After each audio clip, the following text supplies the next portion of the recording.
बचपन सब लोग उस जादुई पेड़ की परी से बहुत डरा करते थे। गांव में जब कोई रास्ता भटकता था तो वहाँ पे एक जादुई पेड़ होता था जिसमें एक बहुत खूबसूरत परी रहती थी। जब कोई उससे रास्ता पूछता था तो वो परी उसको एक पहेली कहा करती थी और अगर वो बंदा उस पहेली का जवाब नहीं सही देता था तो परी उसको वहाँ से गायब कर देती थी। इसी तरह न जाने उसने कितने गाँव के शरीफ लोगों को गायब किया था। लोगों में उस परी का डर बहुत बुरे तरीके से बैठ गया था और गांव के लोग उस जंगल में जाने से खौफ खाते थे। उसी गांव में एक गरीब आदमी शाहवीर अपनी बीवी और एक बेटी के साथ रहा करता था। वो खेती बाड़ी का काम करता था और आजकल उसकी फसल सही से नहीं उग रही थी, जिसकी वजह से अक्सर ही उनके घर का चूल्हा नहीं जला करता था।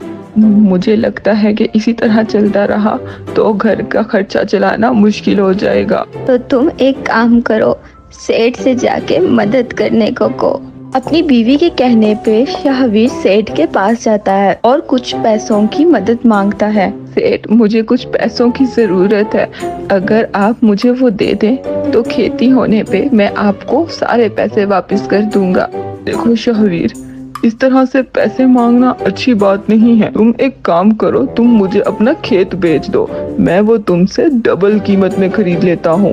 तुम्हारी भी मदद हो जाएगी और तुम्हें मांगने की भी जरूरत नहीं पड़ेगी। अरे सेठ, ये आप क्या कह रहे हैं? वो खेत ही तो मेरी रोजी रोटी है। अगर मैं उसको बेच दूंगा तो वो पैसे कितना को टाइम चला लूंगा। भाई, मैं तो तुम्हारी मदद करना चाह रहा था, लेकिन तुम्हें तो मांगने का शौक है। मैं मांगने वालों को पैसे बिल्कुल नहीं देता। शाहवीर बहुत दुखी होता है जंगल में जाके लकड़ियां काटता है। उसकी मदद से जो थोड़े पैसे आएंगे वो उनसे अपना घर चला लेगा। लेकिन वहाँ पे एक खड्डा होता है जो कि शाहवीर को नजर नहीं आता। उस खड्डे में उसका पाँव आने की वजह से वो वहाँ पे गिर जाता है और उसको बहुत सख्त चोटें लगती हैं। जब वो घर पहुँचता है तो उसकी बीवी देख के ये बहुत परेशान हो जाती है। अब इस सब की वजह से शाहवीर बिल्कुल बिस्तर पे आ जाता है और कोई काम करने के लायक नहीं रहता।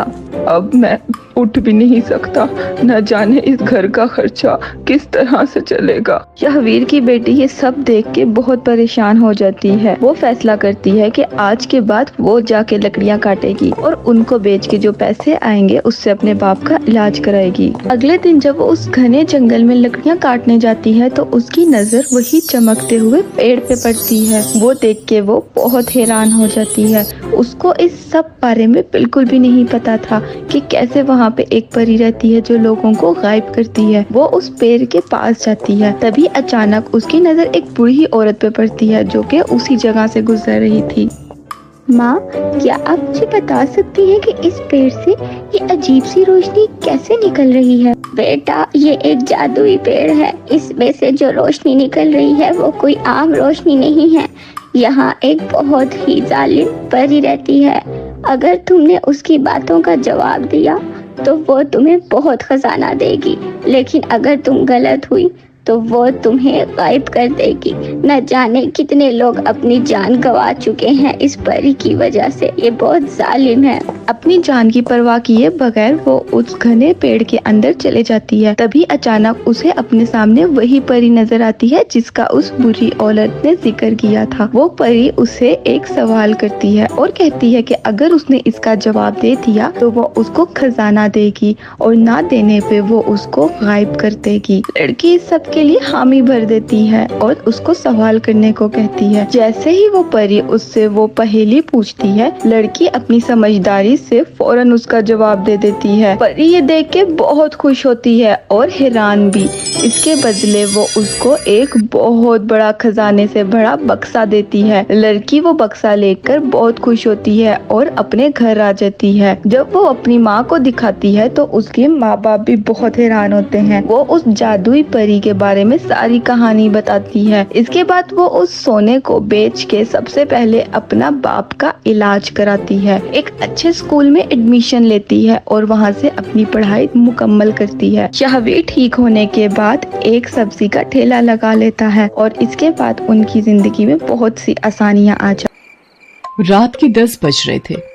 हर रोज सन्नाटा था, लेकिन रात के इस सन्नाटे में गर्ल्स हॉस्टल से एक लड़की बाहर निकलती है। उसके सैंडल की खटखट की आवाज से वो सन्नाटा टूटता है। बाहर उसके इंतजार में एक आदमी अपनी बड़ी और लंबी सी कार में बैठा हुआ है। वो उसकी कार के पास जाती है और उसके शीशे पर नॉक करती है। शीशा खुलता है। लड़की अंदर बैठे शख्स से पूछती है। दिवाकर मित्तल। अंदर बैठा आदमी सहमति में अपना सिर हिलाता है। फिर वो लड़की जिसका नाम शोभा था, वो उसकी गाड़ी में उसकी बगल वाली सीट पर बैठ जाती है। दिवाकर मित्तल उसके चेहरे की ओर मुस्कुराकर देखता है और कहता है, जैसा सुना था वैसी ही हो तुम, बहुत तीखी, लाल मिर्च की तरह। दिवाकर मित्तल के पैर कार के एक्सीलेटर पर जाते हैं और पल भर में कार हवा से बातें करने लगती है। थोड़ी देर बाद वो कार शहर के एक सबसे बड़े 5 स्टार होटल में प्रवेश करती है। दिवाकर मित्तल पार्किंग में अपनी कार लगाता है और होटल के रिसेप्शन पर जाता है और अपनी प्री बुकिंग के बारे में बताता है। दिवाकर अपने रूम की चाबी लेता है और शोभा के साथ उस कमरे में जाता है। दिवाकर दरवाजा बंद करता है और शोभा से पूछता है, कुछ लोगी तुम, पीने या खाने में? आप जो भी मंगा लीजिए। दिवाकर होटल के कमरे में लगे फोन से रिसेप्शन पर कॉल करके अपना ऑर्डर देता है। थोड़ी देर में वेटर ऑर्डर लेकर आ जाता है। वे दोनों खाने के साथ साथ थोड़ा थोड़ा पीते भी हैं और फिर दिवाकर और शोभा एक दूसरे में खो जाते हैं। सुबह जब शोभा की नींद खुलती है तो दिवाकर वहां नहीं होता है। उसके तकिए के नीचे नोटों की गड्डी रखी होती है। वो गड्डी को उठाती है, फिर होटल के बाहर आती है। बाहर आकर वो एक कैब बुक करती है और उसमें बैठकर गर्ल्स हॉस्टल की ओर निकल जाती है। कैब वाला बीच बीच में उसे घूर कर देखता है तो शोभा को गुस्सा आ जाता है। क्या देख रहे हो? क्या देख रहे हो बार बार पीछे मुड़कर? आगे देखकर गाड़ी चलाओ, नहीं तो अभी तेरी कंपनी में फोन करूंगी, फिर सारा घूरना निकल जाएगा। कैब वाला शोभा की बातों से डर गया। शोभा कैब की खिड़की से बाहर देखती हुई जा रही थी और मन ही मन खुद से बातें कर रही थी। सब कुछ कितना फेक है ना यहाँ, सब कुछ। कौन आदमी कौन सा चेहरा लगाए घूम रहा है, किसी को पता नहीं है। मैं भी तो पिछले कई महीनों से एक नकली चेहरा लगाए घूम रही हूँ। सच कहूं तो घिन आती है मुझे उस चेहरे से, दम घुटता है मेरा। लेकिन अब इस चेहरे के बिना मैं रह भी तो नहीं सकती। ये कहानी है जमालपुर की रहने वाली शोभा की। शोभा शहर के एक हॉस्टल में रहती है और इंजीनियरिंग की पढ़ाई कर रही है। वो 8 महीने पहले ही शहर आई है। शोभा के पिता दीनदयाल उससे बहुत प्यार करते हैं। उसे अब भी याद है जब वो ट्रेन में बैठकर शहर आ रही थी तो। क्या बाबा, आप इस तरह बच्चों की तरह रोएंगे तो मैं शहर कैसे जाऊंगी? क्या कहूँ शोभा, 5 बरस की थी तू जब तेरी अम्मा तुझे गोद में डालकर हमेशा के लिए हम सबको छोड़कर चली गई। तब से तुझे ही देखकर जिया है। जानती हूँ बाबा। सोचा था कि एक बार ही तुझे विदा करूंगा जब तेरी शादी होगी, लेकिन शादी के पहले ही। ये कहकर दीनदयाल शोभा को गले लगाकर फिर से फूट फूट कर रोने लगा। ठीक है बाबा, मैं नहीं जाती हूँ शहर, यही रहती हूँ आपके पास। लेकिन आप ही तो हमेशा जिद करते हैं कि तुम्हें खूब पढ़ना है, बहुत बड़ा आदमी बनना है। अब आगे की पढ़ाई गांव में तो नहीं हो सकती, तभी तो मैं शहर जा रही हूँ। ठीक है, मैं ट्रेन से उतर जाती हूँ। उसी समय ट्रेन की सीटी बजी। दीनदयाल जल्दी से ट्रेन से उतरा। ट्रेन ने कुछ ही देर में रफ्तार पकड़ ली। शोभा ट्रेन से आगे निकलती गई और दीनदयाल पीछे छूटता गया। शहर में शोभा गर्ल्स हॉस्टल में रहने लगी और अपनी पढ़ाई करने लगी। उसकी रूम पार्टनर थी रेखा। रेखा का बैकग्राउंड भी शोभा की तरह ही था। उसके पिता नहीं थे। उसकी माँ दूसरों के खेतों में काम करती थी। बहुत कठिनाई से गुजर बसर होता था। एक दिन की बात है, शोभा कमरे की सफाई कर रही थी तो उसे रेखा के तकिए के नीचे से नोटों की गड्डी मिली। इतने सारे पैसे, ये यहाँ कैसे आए? रेखा उस समय नहा रही थी। जब वो नहाकर बाहर आई तो शोभा ने उससे पैसों के बारे में पूछा, लेकिन रेखा ने उसकी बात का सही सही कोई जवाब नहीं दिया। आश्चर्य तो हुआ क्योंकि वे दोनों अच्छे दोस्त थे। कुछ बात तो है जो रेखा मुझसे छिपा रही है, लेकिन क्या? शोभा ने एक बात और नोटिस किया कि हफ्ते में 3-4 दिन रेखा रात को कहीं चली जाती थी और सुबह वापस आती थी। उसने इस बारे में भी रेखा से पूछा तो तू भी बिना मतलब जासूसी करती रहती है, तू अपने काम से काम रखना। मैं कहाँ जाती हूँ, क्यों जाती हूँ, हर चीज का हिसाब देना जरूरी है क्या? ये जरूरी तो नहीं, लेकिन कल को हॉस्टल की वार्डन को पता लग गया कि तुम रात रात भर बाहर रहती हो तो क्या होगा? तुझे पता है ना वो कितनी स्ट्रिक्ट है। तो उसकी फिक्र मत कर, मैं संभाल लूंगी उन्हें। धीरे धीरे शोभा ने रेखा की लाइफस्टाइल में बहुत तब्दीली देखी। वो महंगे से महंगे कपड़े और जूते खरीदती, लेटेस्ट मोबाइल फोन रखती, उसका जब जो मन करता वो करती। शोभा उसकी लाइफस्टाइल से बहुत प्रभावित हो गई। शोभा ने बचपन से अब तक गरीबी ही देखी थी, इसलिए उसका भी मन करता कि वो भी नए कपड़े खरीदे, महंगे मोबाइल रखे, उसका जो मन करे वो कर सके।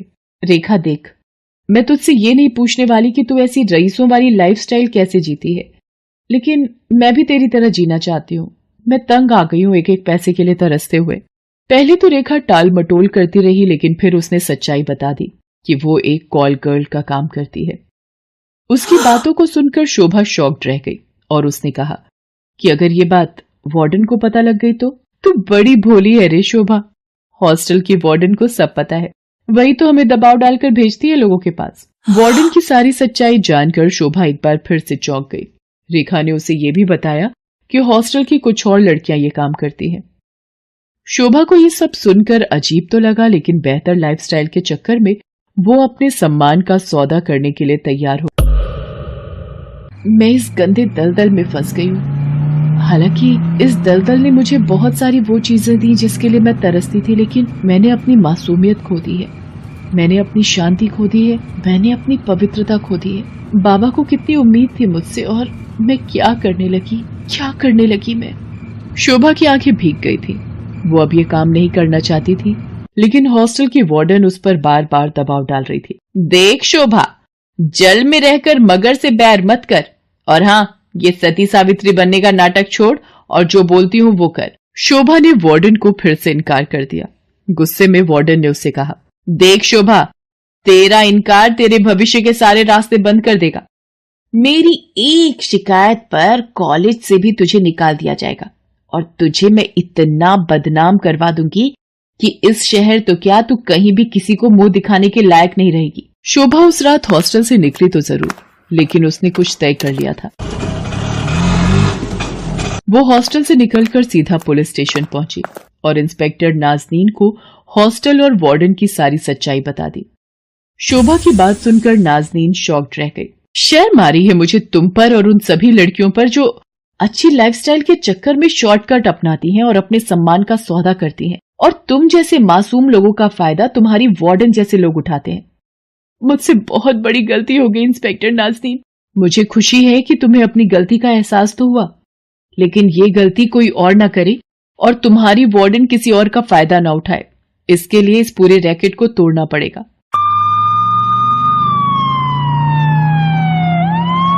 इंस्पेक्टर नाज़नीन ने वार्डन को गिरफ्तार कर लिया और उसे जेल भेज दिया। जिस वार्डन पर लड़कियों की सुरक्षा की जिम्मेदारी थी, वो उनका सौदा करने लगी थी। इस बात को सुनकर पूरा शहर सन रह गया। आज शोभा इंजीनियरिंग के लास्ट ईयर में है और वो बहुत ही मेहनत से अपनी पढ़ाई कर रही है। आखिर उसे अपने बाबा का सपना जो